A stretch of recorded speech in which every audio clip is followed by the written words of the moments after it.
Ya,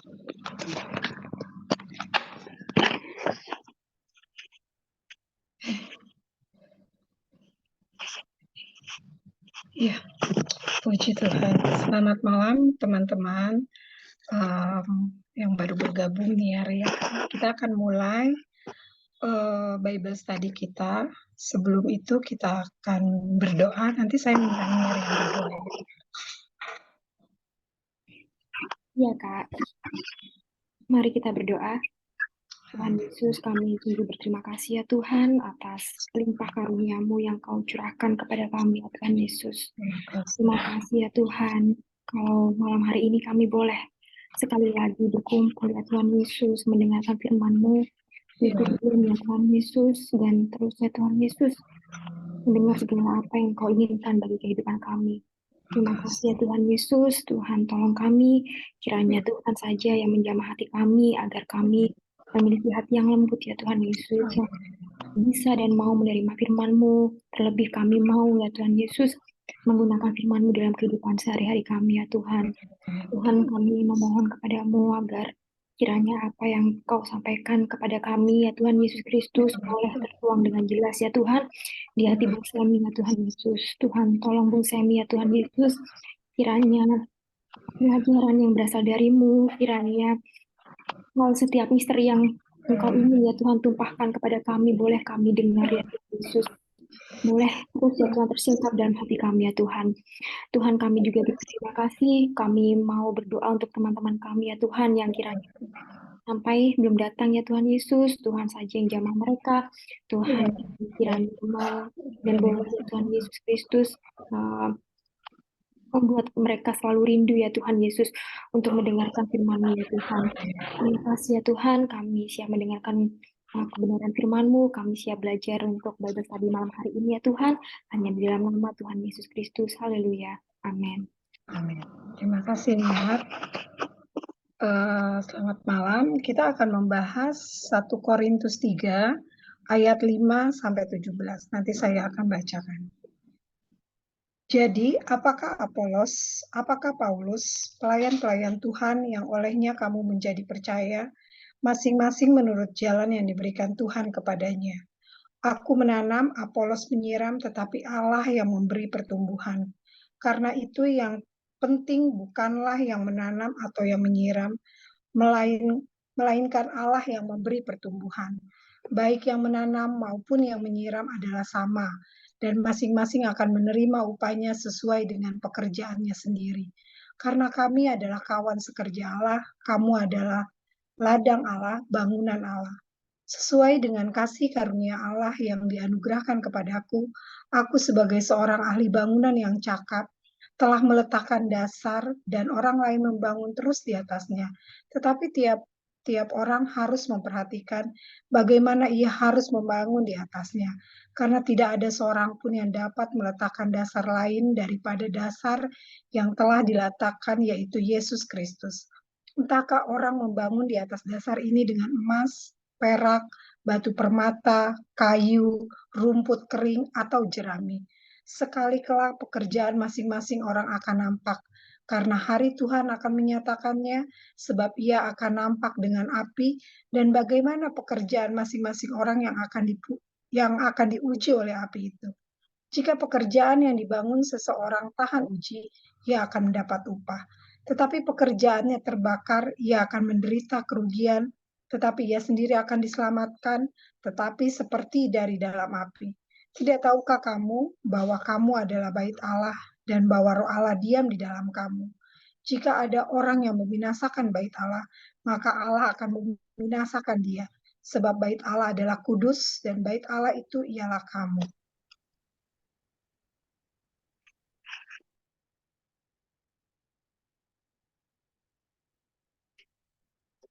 Puji Tuhan, selamat malam. Kembali kita belajar firman Tuhan. Kita bersyukur buat hari yang Tuhan beri.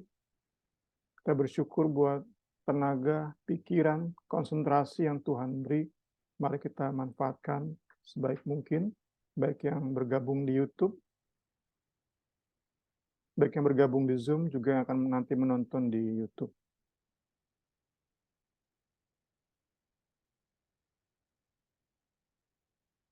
kita melihat kembali daftar isi, kita bandingkan dengan Alkitab kita masing-masing. Selasa lalu kita sudah sampai di nomor 4, orang-orang yang rohani tetapi terpecah.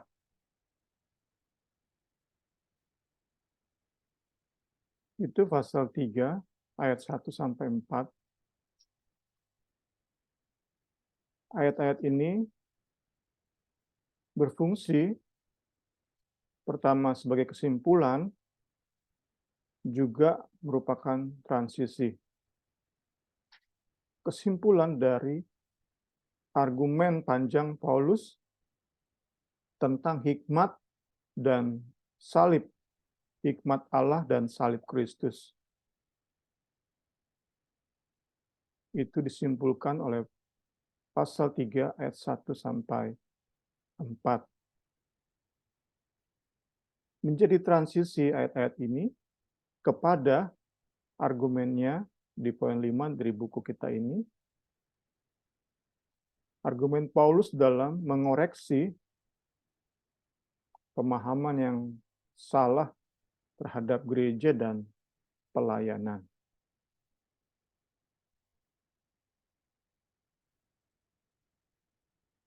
Kita sudah bahas ayat 1 sampai 4 Selasa lalu. Malam ini kita mulai membahas ayat 5.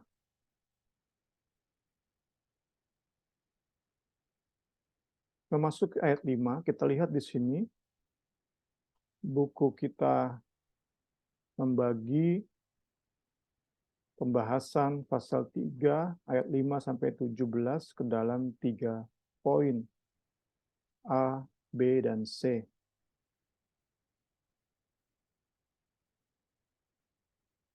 A, buku ini membahas atau ayat-ayat kita itu ayat 5 sampai 9 membahas status Paulus dan Apolos sebagai pelayan atau hamba. Kemudian bagian B kedua di ayat 10 sampai 15 Paulus mengajak jemaat untuk serius, hati-hati, konsentrasi, perhatian dalam membangun jemaat.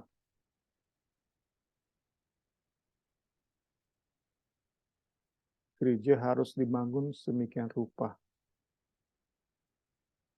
supaya masuk ke bagian C,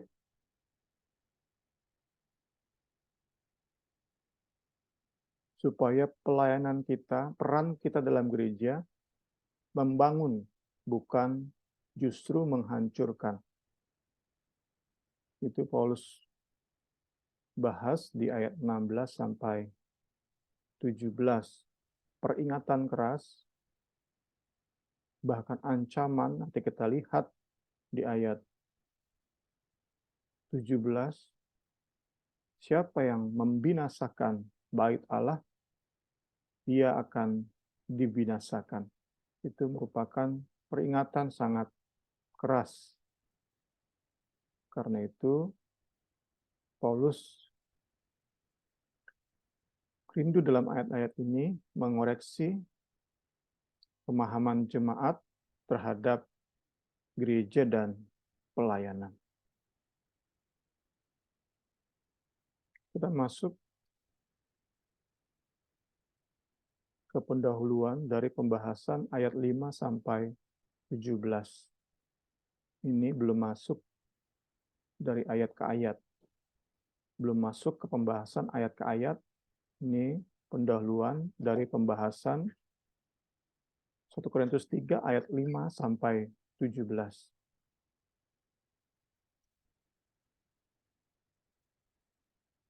Dalam bagian ini, Paulus memiliki keyakinan bahwa segala bentuk kebanggaan terhadap perkara-perkara lain, itu harus tunduk kepada kebanggaan seseorang kepada Kristus dan salibnya. Termasuk di dalamnya kebanggaan terhadap manusia harus tunduk terhadap kebanggaan seseorang terhadap Kristus dan salibnya.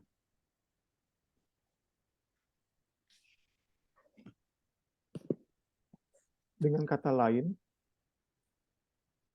kita bisa katakan bahwa boleh saja sekelompok orang lebih suka terhadap Paulus, pelayanannya, kelebihannya,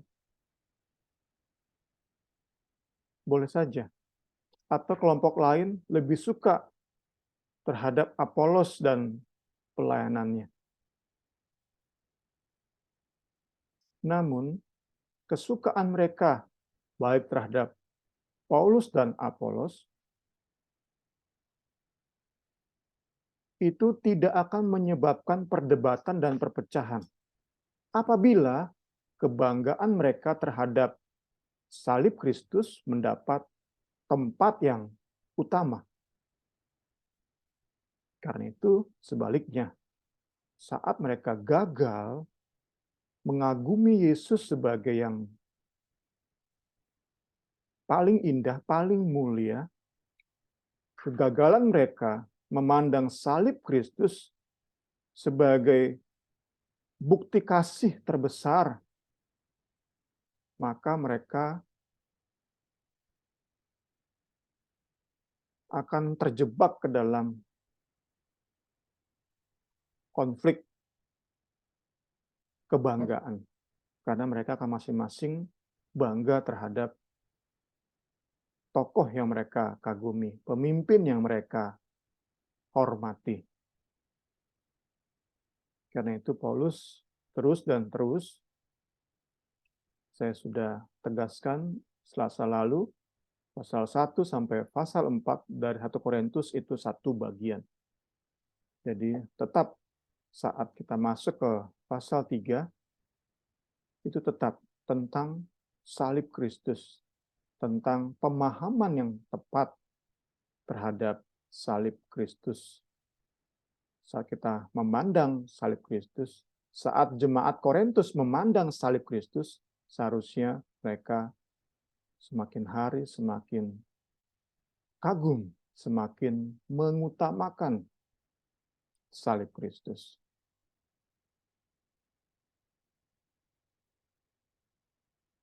Di bagian ini, ayat 5-9 yang kita bahas malam hari ini, Paulus menyoroti kebanggaan jemaat Korintus terhadap manusia. Dalam hal ini, Paulus dan Apolos. Dan untuk itu, ada dua metafora yang Paulus gunakan.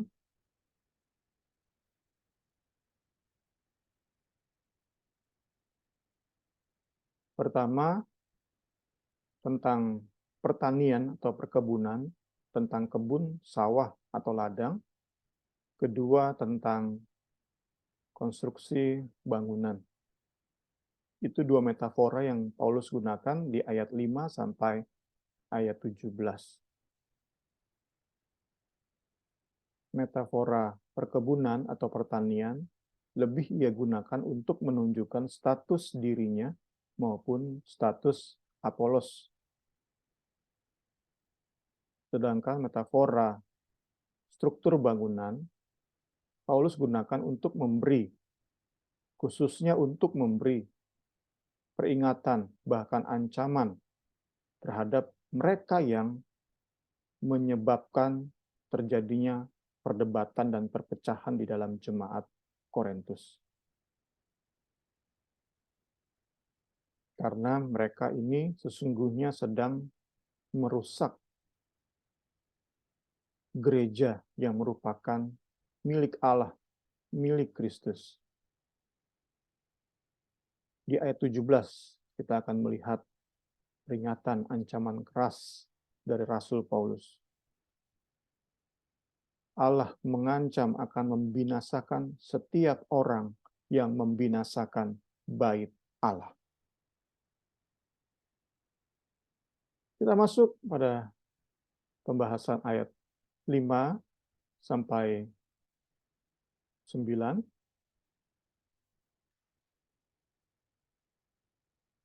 Malam hari ini kita akan berhenti di pembahasan metafora pertanian atau perkebunan ini.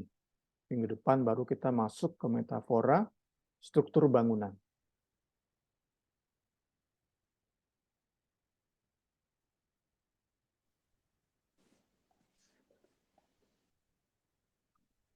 Kita masuk ke pendahuluan pembahasan ayat 5 sampai 11. Sekali lagi, ini belum masuk pembahasan ayat per ayat. Jika tadi kita melihat pendahuluan pembahasan ayat 5 sampai 17, maka kita masuk kali ini kepada pembahasan ayat 5 sampai 9. Kita bisa perhatikan Alkitab kita masing-masing.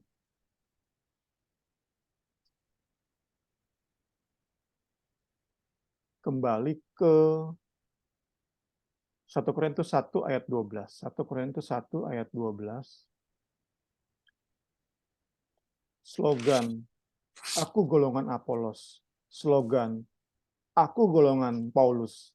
Itu sebenarnya merupakan indikator dari pemahaman yang salah jemaat Korintus terhadap gereja dan pelayanan. Mereka bisa terjebak kepada kebanggaan berlebih terhadap pemimpin mereka.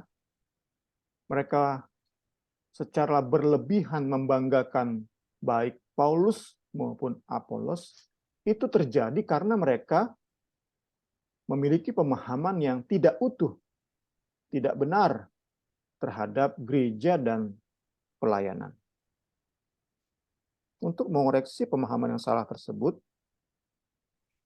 Paulus berkata di sini, jadi apakah Apolos?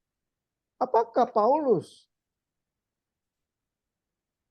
Dengan kata lain, kita bisa bilang, Paulus berkata di sini, kalian ini sebenarnya tahu nggak sih, Apolos itu apa? Paulus itu apa? Kalian ini sebenarnya tahu nggak sih? Paham nggak sih bahwa Apolos itu apa sih? Paulus itu apa sih? Jadi kita lihat Paulus memulai ayat 5 ini untuk mengoreksi pemahaman yang salah terhadap gereja dan pelayanan. Paulus memulai dengan sebuah pertanyaan retorik. Apakah Paulus? Apakah Apolos? Apakah Paulus? Paulus jawab, kami sama-sama hamba. Kami bukan tuan. Kami nggak memiliki apa-apa seperti tuan memiliki hamba, tuan, majikan memiliki budak, tuan memiliki pelayan. Kami ini pelayannya, kami bukan tuan. Kami nggak bisa memiliki sesuatu. Jadi saat kalian berkata, aku miliknya Paulus, aku golongan Apolos, itu udah salah secara hakikat, secara definisi. Udah salah karena kami hanya para hamba. Kami bukan tuan yang memiliki sesuatu. Kami Apolos dan Paulus tidak memiliki siapa-siapa. Kami hanyalah para hamba.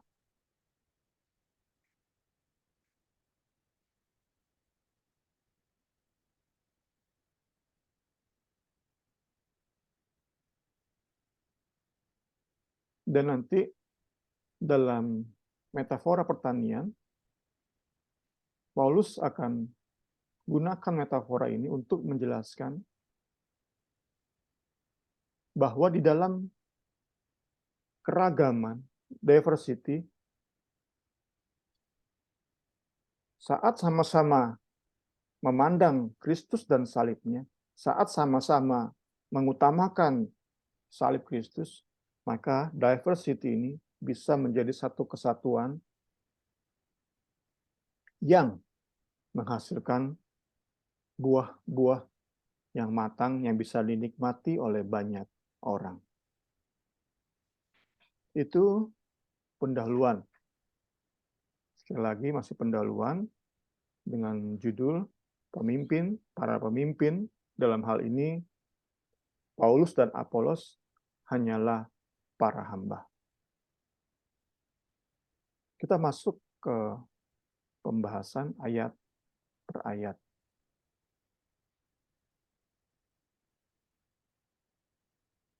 Pertanyaan retorik, apakah Apolos, apakah Paulus? Kalian ini sebenarnya tahu nggak sih apa Apolos, apa Paulus? Untuk menjawab pertanyaan retorik ini, Paulus mendaftarkan 2 poin. Yang kedua nanti tidak bisa dipisahkan dari yang pertama.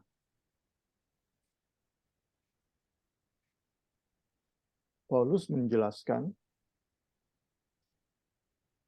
pertanyaan retorik ini dengan berkata bahwa sesuai dengan pembacaan kita tadi di ayat 5, kami, Apolos dan Paulus, pelayan-pelayan Tuhan yang olehnya kamu menjadi percaya.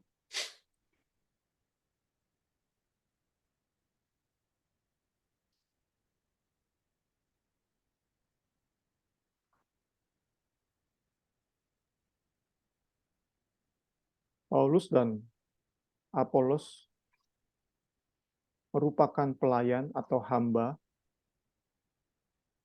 dalam hubungan mereka dengan Yesus Kristus dan Injilnya. Jika ditanya hamba siapa? Apolos itu hamba. Hamba siapa? Hamba Yesus Kristus dan Injilnya.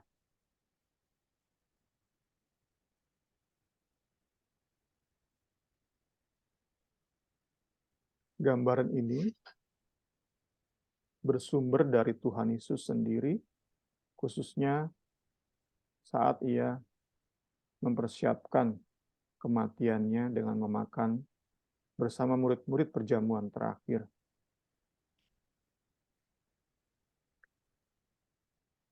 Ia memperkenalkan konsep ini bahwa pemimpin adalah pelayan.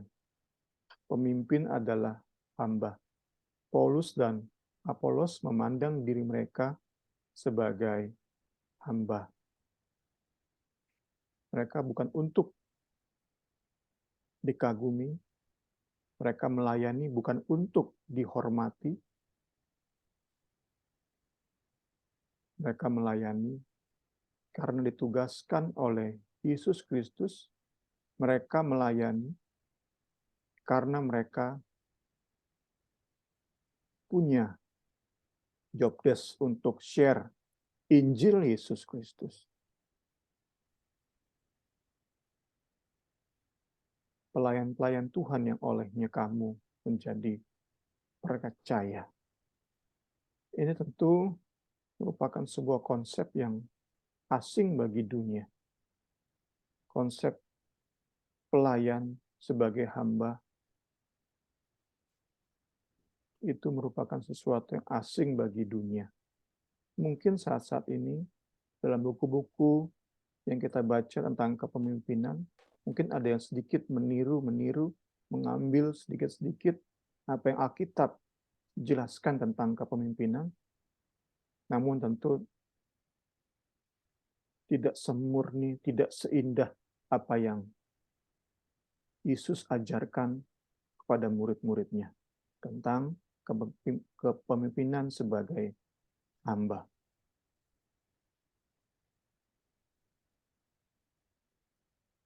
Namun yang jelas, pada saat Paulus menulis surat ini,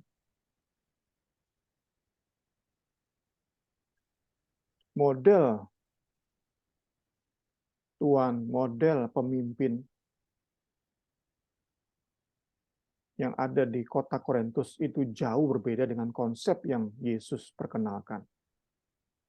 Saat itu, contohnya saja, para filsuf Yunani, mereka punya pengikut masing-masing. Mereka membentuk kelompok atau golongan masing-masing. Itu yang dilakukan oleh para filsuf Yunani. Dan mereka tentu ingin dilayani oleh pengikut mereka. Seorang filsuf yang terkenal, yang banyak pengikutnya, tentu mereka akan mau dilayani oleh mereka, bahkan memaksa pengikut-pengikutnya untuk melayani para filsuf ini. Tidak demikian dengan konsep kepemimpinan yang Tuhan Yesus perkenalkan. Pemimpin justru menjadi pelayan. Pemimpin tidak menuntut penghormatan. Pemimpin dalam gereja justru mengarahkan fokus terus dan terus kepada Yesus Kristus dan salibnya, tidak pernah kepada dirinya sendiri. Ini konsep kepemimpinan yang Yesus perkenalkan, Yesus ajarkan, dan ini dimengerti, dipahami dengan utuh oleh Rasul Paulus. Karena itu dia berkata, apa sih Apolos? Apa sih Paulus? Kami ini hanya para hamba. Kami nggak boleh dihormati lebih daripada penghormatan kalian terhadap Yesus Kristus. Kami nggak boleh membentuk golongan-golongan, kelompok-kelompok. Mentang-mentang kalian bangga atau kagum terhadap pelayanan kami. Nggak boleh, nggak pantas, nggak seharusnya. Itu Paulus menjadi sedih, kecewa Paulus. Saat ada jemaat, dalam tanda kutip, menyembah Paulus. Membanggakan berlebih Rasul yang satu ini. Tentu kecewa hati Paulus. Mungkin dalam hati dia berkata, apa karena saya kurang rendah hati saat melayani di Korintus? Apakah karena khotbah saya kurang jelas? Khotbah saya kurang clear? Kok bisa ada jemaat menyembah aku? Mengikut aku? Mungkin itu yang ada di hati Paulus. Bingung lah dia. Bukan hanya kecewa dia, bingung dia. Apa dia kurang rendah hati? Kurang berkorban saat ia di Korintus? Atau karena khotbahnya kurang jelas? Kurang clear? Kok kenapa jemaat yang aku layani setahun lebih ini bisa menyembah aku? Karena itu lewat surat ini, Paulus mengoreksi apa yang dipahami oleh jemaat Korintus. Apa yang dibanggakan oleh jemaat Korintus, Paulus koreksi. Ia mau memastikan jemaat mengerti bahwa dia hanyalah pelayan atau hamba. Dia tidak layak memiliki sesuatu apapun.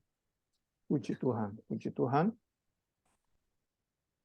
Kemudian di bagian kedua dari ayat 5 ini dikatakan di sana, bagian kedua, klausa kedua dari ayat 5 berkata, masing-masing menurut jalan yang diberikan Tuhan kepadanya.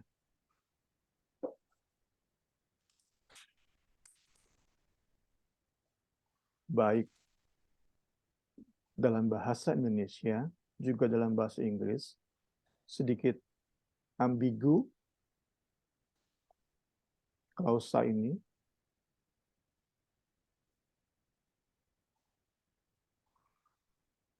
Apakah klausa ini dihubungkan dengan menjadi percaya? Di bagian pertama tadi, di awal ayat 5, sehingga menjelaskan bahwa cara orang menjadi percaya itu berbeda-beda. Ini mungkin ada benarnya. Cara orang menjadi percaya kepada Kristus itu berbeda-beda. Namun bukan itu yang dimaksud oleh ayat ini.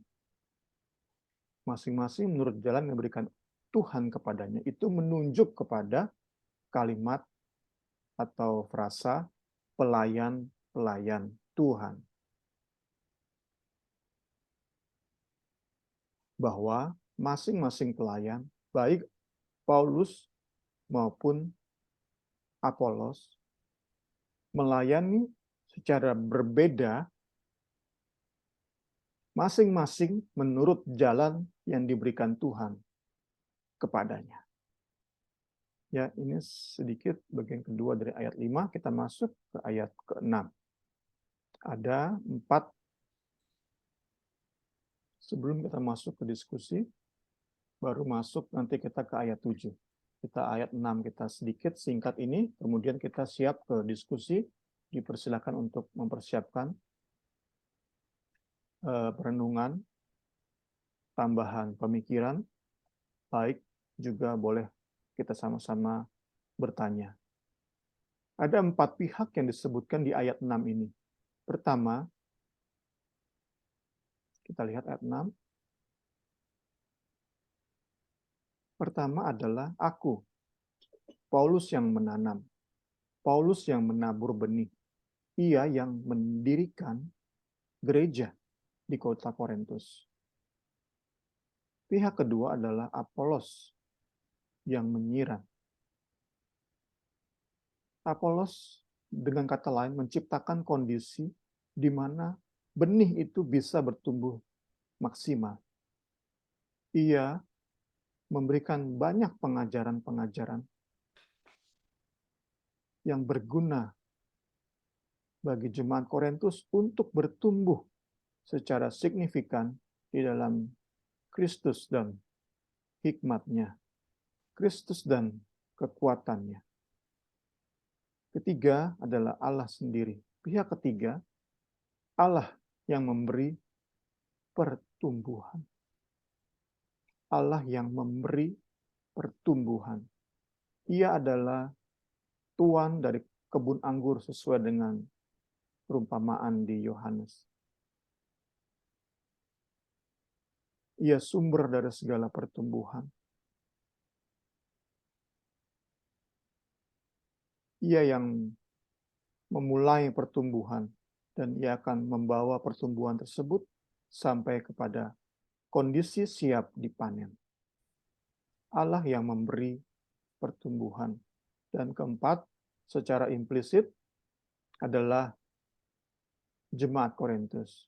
Pihak keempat adalah jemaat Korintus yang merupakan ladang di mana benih firman itu ditaburkan dan bertumbuh untuk menghasilkan perkara-perkara indah demi kemuliaan Allah. Puji Tuhan, kita masuk ke dalam diskusi. Silakan Ibu Rini.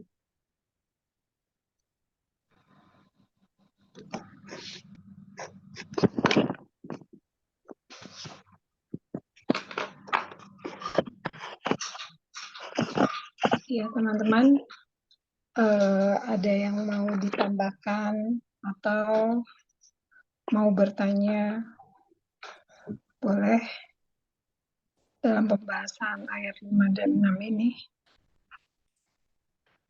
Oh iya, Bu.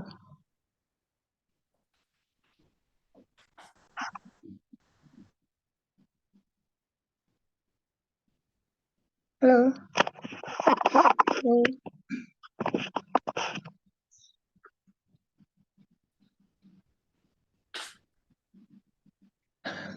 Kenapa, Bu, nggak jadi? Pencet. Oh, kepencet. Oke. Kak Suci atau Niar mau bertanya atau menambahkan? Boleh?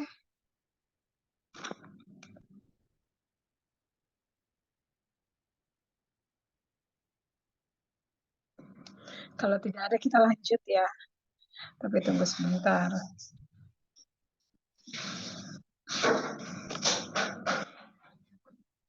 Sudah cukup jelas katanya. Puji Tuhan. Oke, kita lanjut ya.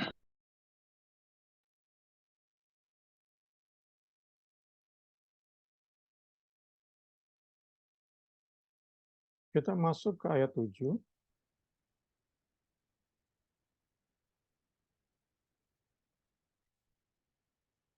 Karena itu yang penting, bukanlah yang menanam atau yang menyiram, melainkan Allah yang memberi pertumbuhan.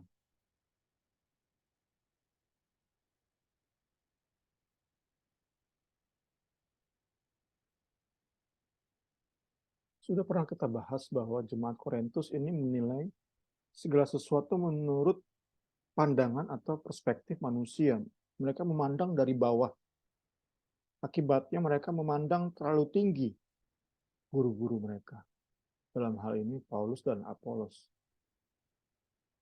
Di ayat ini Paulus bilang, yang penting itu bukan Paulus, bukan Apolos. Karena itu Paulus mengajak jemaat untuk melihat dari sudut pandang surga, perspektif ilahi. Kembali ke pertanyaan retorik tadi, jadi apakah Apolos? Apakah Paulus? Jawabannya adalah nothing.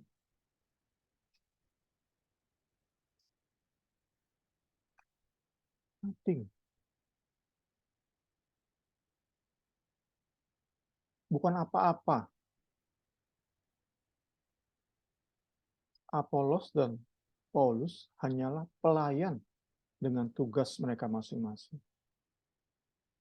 Mereka nggak ada artinya jika Allah tidak memberi pertumbuhan. Kerja keras mereka menanam, menyiram. Itu nggak ada artinya jika Allah tidak memberi pertumbuhan. Jerih payah, kerja keras, itu menjadi nothing jika Allah yang memberi pertumbuhan tidak berkenan, tidak berkarya di dalam pelayanan mereka. Puji Tuhan, puji Tuhan.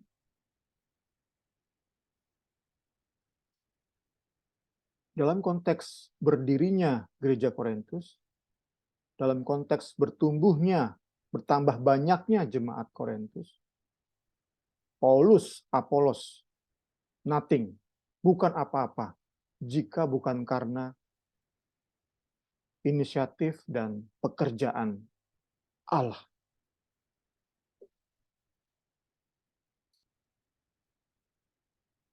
Nah, implikasinya adalah jika Paulus dan Apolos itu nothing, kok bisa jemaat Korintus membanggakan sesuatu yang nothing, sesuatu yang nggak ada arti apa-apa jika bukan karena Allah? Sungguh sebuah kebanggaan yang sia-sia. Ini yang terus dan terus Rasul Paulus tegaskan.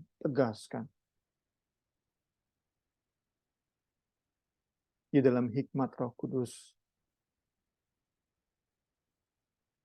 kita percaya Rasul Paulus, Allah berikan kemampuan untuk menilai jemaat ini dan memberikan obat terhadap kebanggaan mereka terhadap manusia.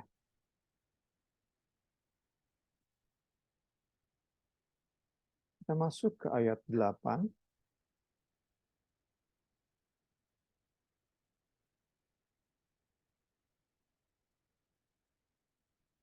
baik yang menanam maupun yang menyiram adalah sama. Terjemahan lain menyebut yang menanam dan yang menyiram sederajat. Mereka sama-sama pelayan dengan tugas masing-masing.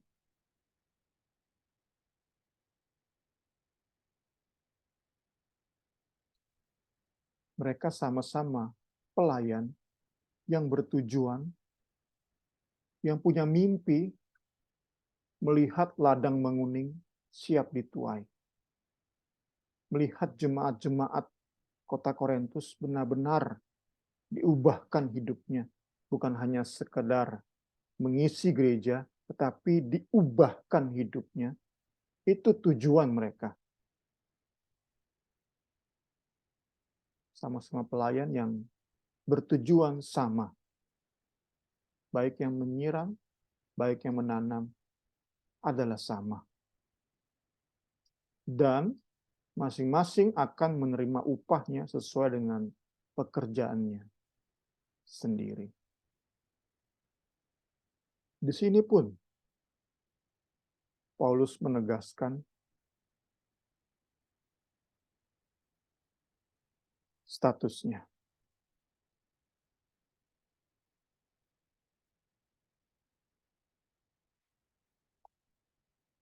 Ia hanyalah hamba yang menerima upah. Ia bukan tuan yang memberi upah. Ia hanyalah pelayan yang menerima upah ketika ia mengerjakan bagiannya dengan sungguh-sungguh dan bertanggung jawab.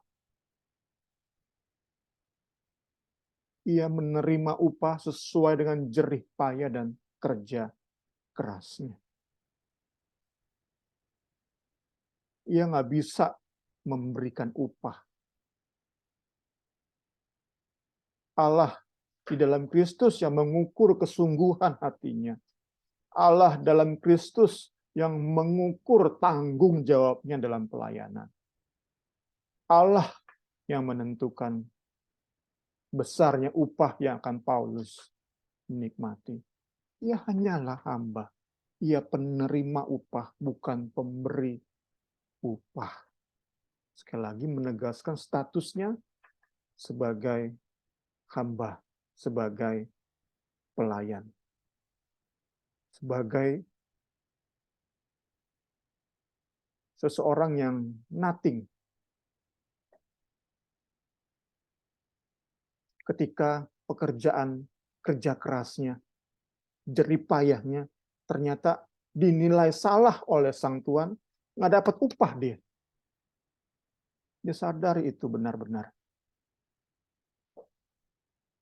Dia sadari itu benar-benar, karena itu dia bisa bilang, kami menerima upah kami masing-masing sesuai dengan pekerjaan kami masing-masing. Kita masuk ayat 9.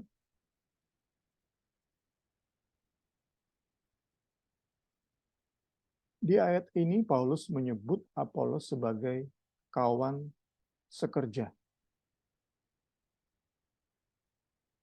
Karena kami adalah kawan sekerja Allah. Kami tentu menunjuk kepada Paulus dan Apolos. Sekali lagi di sini Paulus menyebut Apolos sebagai kawan sekerja. Fellow workers. Sebuah sebutan yang biasanya digunakan oleh Paulus untuk menyebut rekan-rekan seperjalanan dalam ia menginjil. Jadi biasanya ia gunakan kata ini, sebutan ini untuk menunjuk kepada Barnabas dan Markus yang menemani dia di penginjilan pertama, atau menunjuk kepada Silas dan Timotius yang menyertai Paulus dalam perjalanan penginjilan yang kedua. Namun di sini,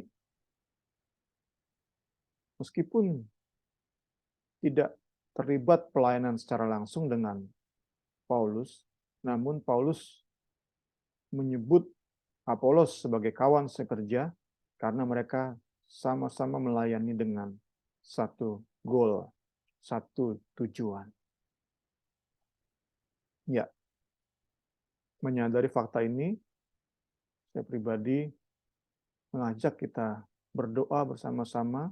Tuhan Yesus kiranya memberi kita jalan untuk bekerja sama dengan pelayan-pelayan yang memiliki motivasi yang benar, pemahaman yang benar, kawan sekerja pelayanan yang meskipun mungkin kita melayani secara berjauhan, di luar kota, di luar pulau, di luar negeri bahkan, tetapi sama-sama kita ini dari hari ke hari lebih lagi kagum terhadap Kristus dan karya salibnya.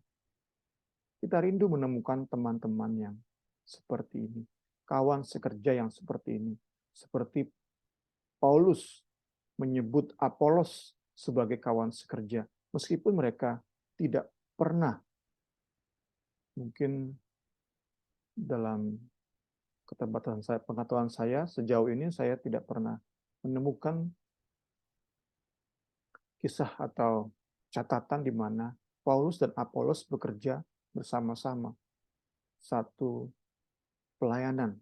Mungkin teman-teman ada yang bisa menambahkan referensi sumber di mana menyebutkan Apolos dan Paulus bekerja sama dalam satu pelayanan. Setahu saya, Paulus tidak pernah bekerja sama secara langsung dengan Apolos. Kiranya kita pun menemukan orang-orang seperti Apolos ini. Meskipun berjauhan, tidak pernah melayani secara bersama-sama, secara langsung, namun kita memiliki tujuan yang sama, goal yang sama. Kita melayani dengan motivasi yang sama. Kita melayani dengan pemahaman yang sama. Kita melayani dengan kekaguman kepada Kristus dan karya salibnya. Puji Tuhan. Puji Tuhan. Kita masuk bagian-bagian akhir. Paulus menyimpulkan bagian ini dengan menunjuk status jemaat yang juga sebagai milik Allah.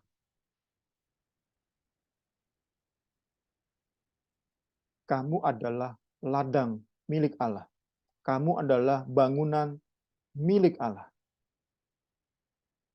Sekali lagi, Paulus menyimpulkan bagian ini, ayat 5-9 tadi kita sudah bagi ya. Paulus menyimpulkan bagian itu dengan menunjuk status jemaat yang juga merupakan milik Allah. Kamu ladang milik Allah, kamu bangunan milik Allah.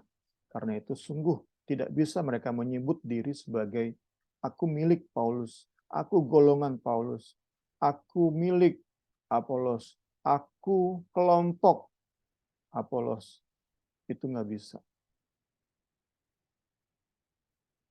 Itu sudah salah kaprah.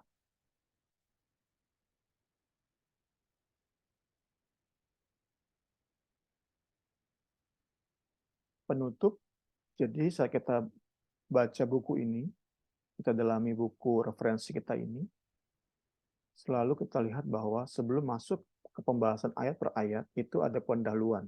Setelah pembahasan ayat per ayat, itu ada penutup. Dibedakan dengan jarak sedikit ini ya, ada jarak sedikit ini. Ya, seperti ini ya.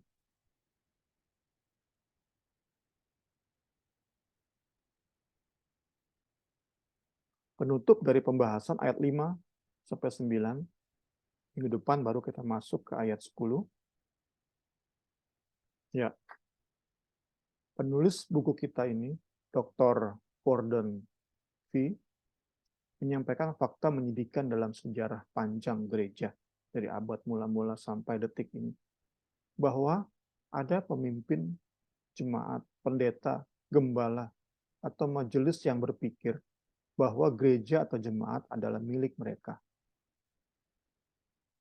Bahwa gereja adalah milik kelompok mereka. Ini fakta menyedihkan, dan ini kerap terjadi. Namun juga ada kasus di mana Ada jemaat, sekelompok jemaat, mereka merasa memiliki gereja. Mungkin karena sudah banyaknya mereka berkorban terhadap gereja tersebut. Mungkin karena mereka merasa sudah terlalu banyak energi, waktu, potensi, sehingga mereka merasa berpikiran memiliki gereja. Ini pun fakta menyedihkan. Atau karena mereka punya power, pengaruh besar, uang banyak, mereka ingin menguasai gereja. Ini semua cara-cara keliru dalam mengelola gereja. Paulus ingatkan di bagian kita kali ini ayat 5-9, terlebih nanti mulai ayat 10-17 itu Paulus sungguh mengingatkan saat gereja dikelola dengan pemahaman bahwa jemaat gereja ini milik dia, itu akan menghasilkan kerusakan bahkan kehancuran. Dan itu berbahaya. Karena itu di bagian ini, kita semua diingatkan bahwa hanya Allah pemilik gereja sejati. Saat Allah di dalam Kristus tidak lagi menguasai gereja tersebut menjadi gereja palsu. Itu implikasi sederhananya. Hanya Allah pemilik gereja sejati. Sebuah gereja sejati pasti akan dimanage, dikelola berdasarkan kesadaran penuh bahwa gereja tersebut dimiliki oleh Kristus. Semua kegiatan, kebijakan, dan hal-hal lain yang merupakan bagian dari gereja sejati pasti berpusat pada Kristus dan salibnya. Sedangkan hal-hal lain itu menjadi pendukung. Semua kegiatan pelayanan, kebijakan, hal-hal lain yang merupakan pendukung dari berdirinya, terbangunnya sebuah gereja, itu harus berpusat pada Kristus dan salibnya. Saat itu tidak terjadi, gereja tersebut akan berpotensi mengalami kehancuran demi kehancuran yang sampai kepada ekstrimnya adalah kebinasaan. Karena itu Paulus ingatkan, siapa yang membinasakan bait Allah, ia akan dibinasakan oleh Allah. Kita belajar malam hari ini, kita selalu mengingat bagian ini, supaya kita bisa terus dan terus mengelola, memanage gereja, memanage persekutuan, memanage orang-orang di bawah kita, itu dengan tepat. Seperti Paulus memanage dengan memberi pengertian yang tepat, mengajari dengan tepat, dengan benar. Puji Tuhan, kiranya kita diberkati malam hari ini. Saya berikan kesempatan kembali buat Ibu Rini memimpin dalam diskusi kita.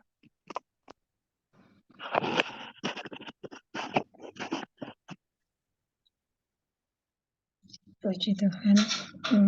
Teman-teman, ada yang mau menambahkan atau bertanya? Biar kalau kita menjadi pemimpin, biar kita sadar juga kalau kita sebagai pemimpin itu kita hanya pelayan gitu, bukan jadi pemimpin terus kita dapat seenaknya gitu loh memimpin jemaat misalnya dengan karena dia dengan otoritasnya gitu loh. Biarlah kita belajar dari Paulus ini dalam memimpin jemaat Korintus. Kalau kita nanti dipercayakan Tuhan, teman-teman kan pelayan-pelayan Tuhan, saya percaya bila dipercayakan Tuhan menjadi pemimpin, saya percaya kita semua akan belajar kalau kita ini semuanya sama sebagai hamba, bukan karena kita mempunyai otoritas semena-mena kita melakukan hal-hal yang tidak benar di mata Tuhan. Teman-teman ada yang mau menambahkan atau bertanya boleh? Masih 4 menit lagi dari jam 9.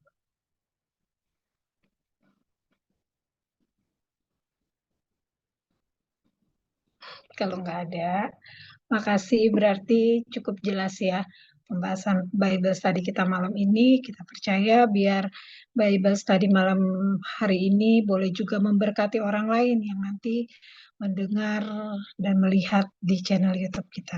Kita akan tutup Bible Study kita malam ini. Nanti saya mohon Kak Suci yang pimpin dalam doa.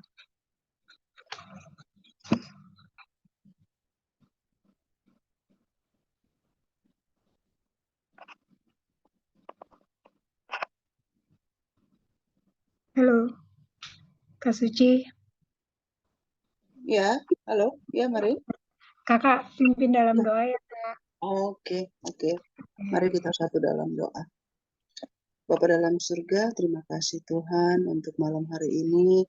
Kalau Tuhan sudah pimpin kami dalam belajar akan kebenaran firman-Mu, biarlah ini boleh membuat kami lebih memahami Tuhan akan